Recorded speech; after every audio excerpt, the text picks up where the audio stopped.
¿Por qué las preguntas sugestivas están prohibidas en el interrogatorio y en cambio permitidas en el contraexamen? Esa es la interrogante que queremos contestar el día de hoy. Ahora, partamos de una imagen. A continuación vamos a ver dos extractos. En el primero, un juez va a detener una serie de preguntas sugestivas. Y lo interesante es que el mismo juez en la misma audiencia enseguida va a dar permiso para que se ejecuten en el contraexamen. Veamos estas imágenes. Now, Mrs. Black, you are the mother of Donnie Ray Black, who recently died of acute myelolytic leukemia because the defendant great benefit... Objection. Leading. Sustained. Your son, Donnie Ray, needed an Objection. operation. Leading. Sustained. Mrs. Black, did you purchase this medical policy because you were concerned about medical care for your Objection. son? I'm sorry, Your Honor. Leading. Approach the witness, Your Honor. You may. Mrs. Black, I want you to read from the policy, page 16, section K, paragraph 14, item E, in which the insurance company has in plain English wording said that it will not pay for experimental procedures. Now, your lawsuit says that your son would have been saved if he had had a bone marrow transplant. Isn't it a fact, Mrs. Black, that there are only 7,000 bone marrow transplants performed a year in the United States, less than 200 in the state of Tennessee? Objection. Your Honor, he's leading the witness. This is cross-examination. Leading is allowed. Overruled. As to leading. Ahora sí, con estas imágenes podemos responder al interrogante que nos hemos planteado. De hecho, estas escenas nos llevan a pensar en dos realidades. Primera, la importancia de la pregunta que nos hemos planteado. ¿Por qué es trascendente el comprender la ilegitimidad de las preguntas sugestivas? Debido a que es el primer paso para poder superar un problema tremendamente serio, doloroso. En Latinoamérica, ¿hemos visto o no imágenes similares a las que se presentaron en la primera parte de las películas que fueron extractadas? De hecho, creo que nos quedamos cortos. Ustedes me dirán si es justo o no decir que ante 3 objeciones por sugestivas, no es raro que los abogados nos sentemos, que renunciemos a la prueba. ¿Cuán doloroso es eso? Pues bien, ahora, además de este primer punto, hay un segundo punto. Y este es el tema que aquí nos interesa. ¿Cuál es la segunda realidad? Vamos a dividir a su vez en 2 escenarios. El primero, ¿por qué están prohibidas las preguntas sugestivas en el interrogatorio? Pues bueno, comencemos comprendiendo dónde está el riesgo para el debido proceso. Cuando trato de profundizar sobre esto en los talleres, se da una confusión muy interesante. Preguntas sugestivas y preguntas capciosas. Normalmente cuando les pregunto ¿por qué?, la respuesta es porque confunden al testigo o pueden confundir al testigo. Y cuando les pido que me hagan una pregunta sugestiva, capciosa, normalmente me hacen una pregunta sugestiva que no es cierta. Y son 2 realidades que no son correctas. ¿En qué sentido? Una cosa son las preguntas sugestivas y otra distinta son las preguntas capciosas. Pongamos con imágenes esto. Supongamos que soy fiscal y quiero confundir al procesado. Intento hacerlo con preguntas sugestivas. Señor González, ¿usted estuvo en el lugar de los hechos? No. ¿Pero usted se acercó a la víctima?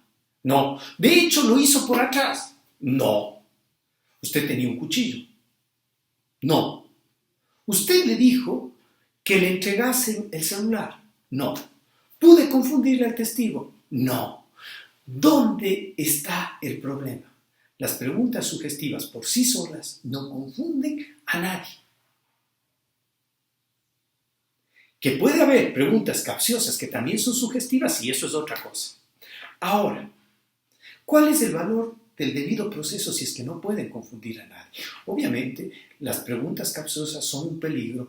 ¿Por qué? Porque aquellas actuaciones ilegítimas vulneran la calidad de la información. En pocas palabras, las trampas que yo hago generan información de baja calidad. Y con información de baja calidad yo no puedo tomar resoluciones de calidad. No puede haber tutela jurídica efectiva. Ese es el gran problema por el que las preguntas capciosas están prohibidas. Ahora, Diego, ¿cuál es el problema con las sugestivas? Si es que nos acabas de decir que no pueden confundir a nadie. El valor es el mismo, pero atacado desde otra perspectiva.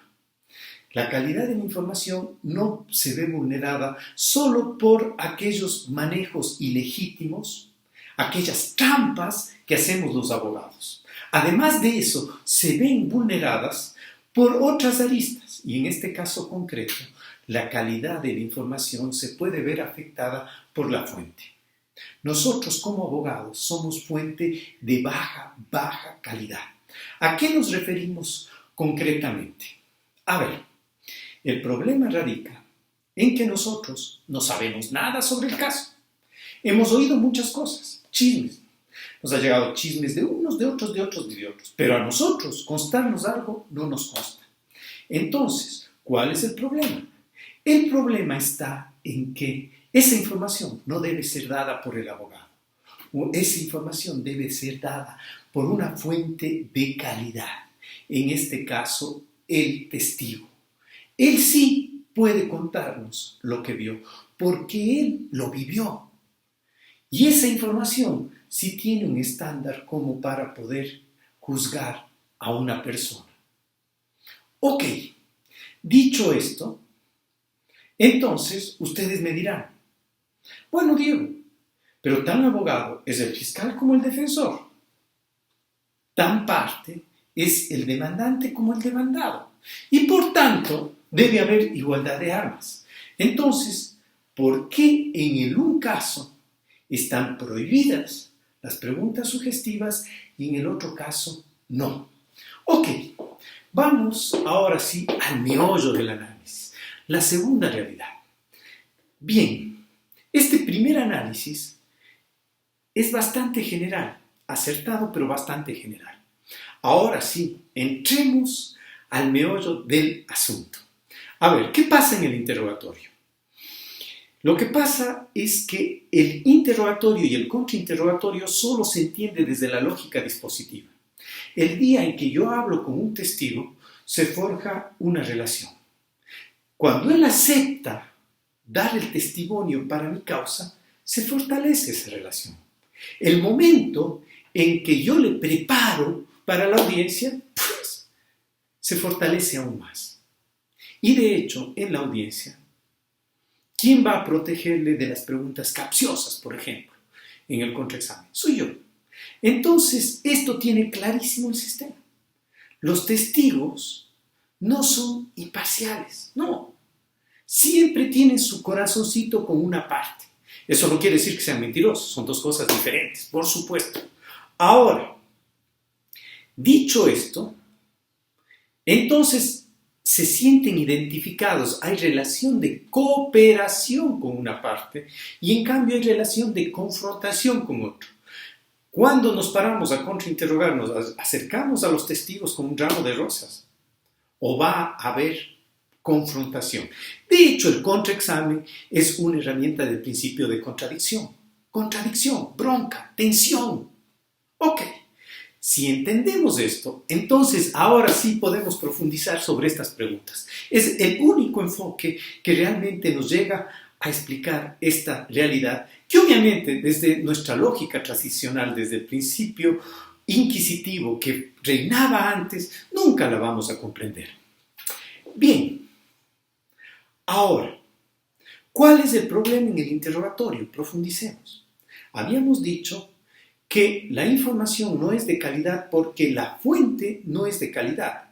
En las preguntas sugestivas, quien está dando la información es el abogado. Pero esto se complementa con que hay un tamiz ¿qué es el testigo? El interrogatorio no es solo que yo pregunto, también hay contestaciones. Y por ejemplo, en las imágenes que vimos, se ve que la señora Black se identifica obviamente con quién, con su abogado. Y entre ellos hay una puesta en escena mutua. Esa señora no quiere hacerle quedar mal al abogado. Van a colaborar entre los dos. ¿Qué quiere decir eso? Fuente de baja calidad. La información la da el abogado. Un tamiz de baja calidad. Esta testigo no quiere hacerle quedar mal al abogado. Resultado, información de baja calidad. Con ese soporte yo no puedo juzgar a una persona. Ahora, el contraexamen es otra cosa. Si ustedes ven la película completa, los extractos completos, por ejemplo, están disponibles en mi página web www.diegosalamea.com, ustedes van a poder notar que la señora Black se opone fuertemente al abogado que le contrainterroga. De hecho, en la primera parte de ese contraexamen, pues hay una franca tensión. Entonces, la cosa varía. La fuente sigue siendo de baja calidad, pero el testigo no es que le va a decir sí, sí, sí, sí. Va a decir sí, va a tener que aceptar el punto del abogado cuando no le queda más. Entonces, el tamiz es duro. Y lo único que deja pasar es información de calidad. Si bien originalmente esos datos no fueron confiables, pero al tener un filtro de alta calidad, ahora sí se vuelven confiables. Esa es la diferencia. Por eso es que las preguntas sugestivas deben estar prohibidas en el interrogatorio y permitidas en el contraexamen. Tengo conciencia que esta realidad no es común a Latinoamérica. Hay países donde todavía las legislaciones no han reconocido esta realidad. De hecho, hay otros países donde, por ejemplo, las reformas civiles, las reformas laborales, las reformas de familia son nuevas y todavía no las reconocen esta realidad.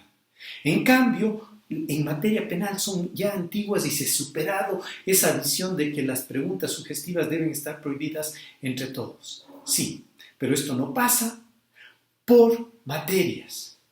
Esto es un esquema fundamental. Las preguntas sugestivas son el mecanismo para ejercer el principio de contradicción. De hecho, hay otra razón fundamental. La única manera de hacer una evaluación profunda, de hacer un control de calidad realmente poderoso es con preguntas sugestivas. Solo voy a poder destacar una debilidad tuya si te pongo frente a frente a ella. Por ejemplo, ¿la calle estaba oscura? Sí, no. ¿Usted había tomado 4 cervezas? Sí, no. Ah, ahí sí puedo ejercer. Esto lo tienen muy claro en el mundo anglosajón desde hace años. Pues bien, con esto hemos respondido a la pregunta de por qué las preguntas sugestivas están permitidas en el contraexamen y prohibidas en el interrogatorio. Muchas gracias. Si les gustó este video, por favor, suscríbanse al canal y denle a la campanita de notificaciones.